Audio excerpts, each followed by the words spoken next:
Solutions. This is Terri. Hi, Terri. This is Matthew Becker. Thank you for calling back. I appreciate us being able to connect. You had some concerns about supervision and what has been done, I believe, over the last few years, if I remember correctly. Right. And I know last time I talked to you, he felt like it wasn't a concern of yours for me knowing about it. I think, aren't you guys by law supposed to still have child protection or something, still do an assessment if there's a minor child in the household? Yes. What I don't understand is if something like that was done, how come I was never aware of any of that even?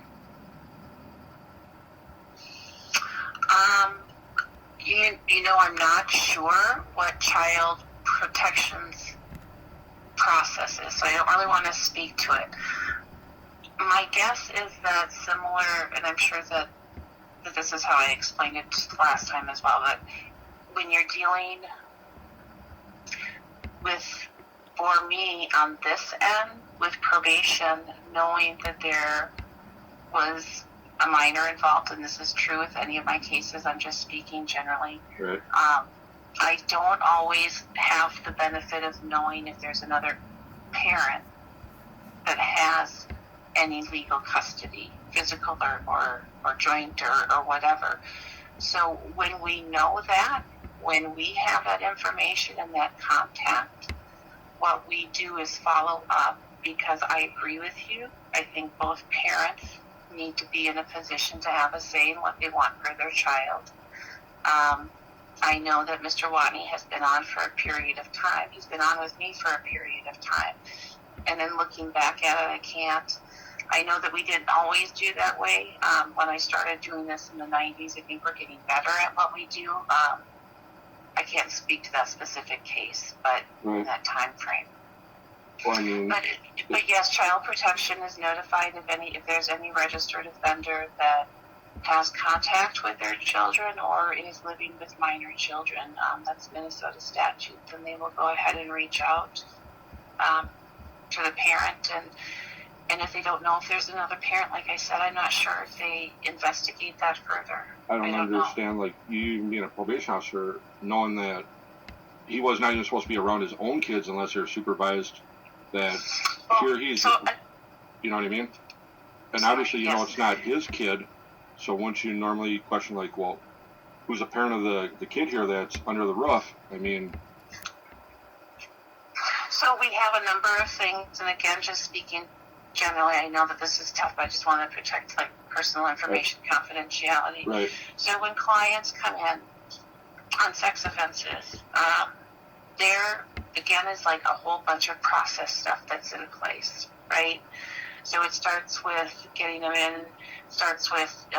in treatment, passing polygraphs, self-disclosure, working through, acknowledging what happened, there's this whole big process. A part of that treatment process is also going to involve having a support person with them that they get to choose, and this person is approved.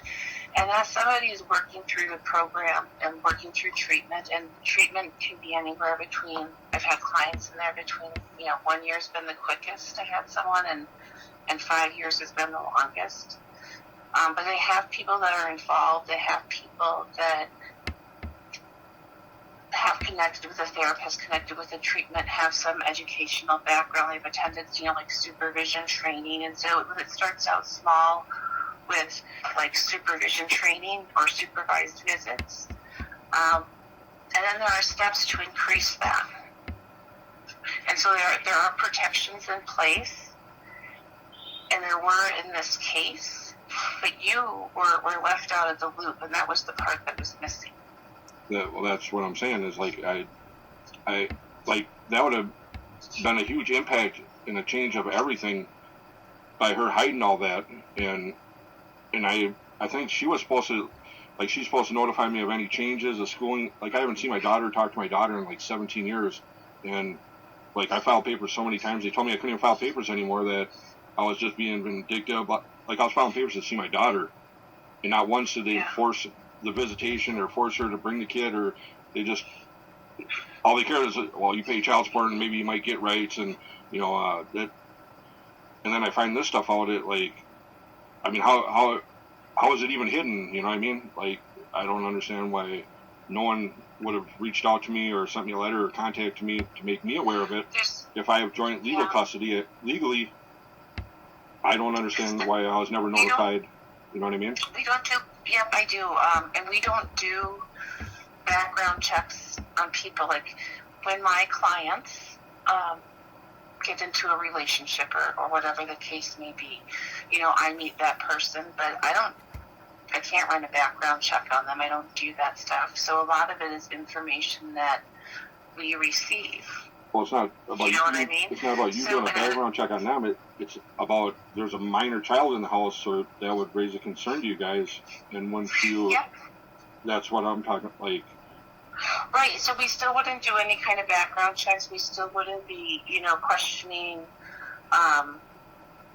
like. It seems silly to say this right now, but I mean, to be honest, I don't know if I've said, you know, I can't say for sure that was always part of protocol. Is there another parent involved? Like I said, I think we do that now, but I'm sorry, it's been over 20 years since I know of that our policies and how we do things have changed. Well, when did that policy change? Well, so policies is probably a strong word. It's more guidelines. It's more how we operate. And I think that whenever things come up, issues that need to be addressed, I think in any situation we really get to take a look at what we could do better and what we could do differently.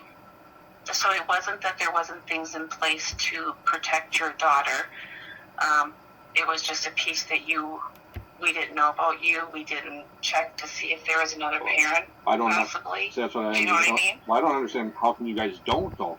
If you know there's a minor child and it ain't his, like, isn't that like a concern? Like, okay, well, you know, who's the other party to this child? I mean, it is a concern, but those are also concerns that when we talk about people and their treatment, like, what are the risks? I mean, absolutely, it doesn't mean that we're investigating that family and the members. And I hear what you're saying, and I don't think I'm disagreeing necessarily that we like everybody involved. I just don't think that it is. Well, I mean, who determines, like, an investigation? I decide that he's a risk or not a risk. I mean, is there really a decision on that, like, to say whether someone's a risk or not? I think he would be a risk if I find out he wasn't even supposed to be around his own kids unless they were supervised. But then he was living under the same roof of my own daughter, and there was times where information, without giving too much, sir, some of that information isn't entirely accurate. I know that you said that they've been living under the same roof for 17 years, and that's not accurate. Well, okay, maybe 15 years. I mean, they're married. They've been married for the past, 10 years. So, I mean, they've been living under the same roof for at least 15 years. I mean... So, and I can't really speak to things. Well, I know, but I mean, they've been living under the same roof since you were his probation officer. So what I hear your concern is that... you left out of the process, and at this point, you just want answers, and I'm not giving them to you. I mean, like, this is the best I've got, but if you would like, I can certainly give you my supervisor's name and phone number if you want to follow up with him. Yeah. He's been with the department in this unit for a number of years as an agent and as a supervisor, and he would certainly be open to, hearing your concerns. All right. Okay. Yeah. And I don't want you to feel, hey, that's my number, sir. I certainly don't want you to feel like I'm passing the buck. I recognize that you're frustrated, and I'm sorry that I don't have a better answer for you. I understand, like, you probably can't give me the answer, and that's why, like, it'd be best if a supervisor does. I mean, it's just the way things are with everything. I mean, I just don't know how some, you know what I mean? Yeah. And he's more articulate than I am, so maybe he'll have a better way to explain it, or maybe there's something that I've missed. Okay. All right. But let me give you his name is Mark. Mel is his last name, MEHL. And his phone number, his office number is 651-554-6655. Okay. And if this isn't helpful, and you feel, if you want to talk some more, absolutely give me a call back, okay? All right. Thank you. All right, thank you, sir. Bye. Bye-bye.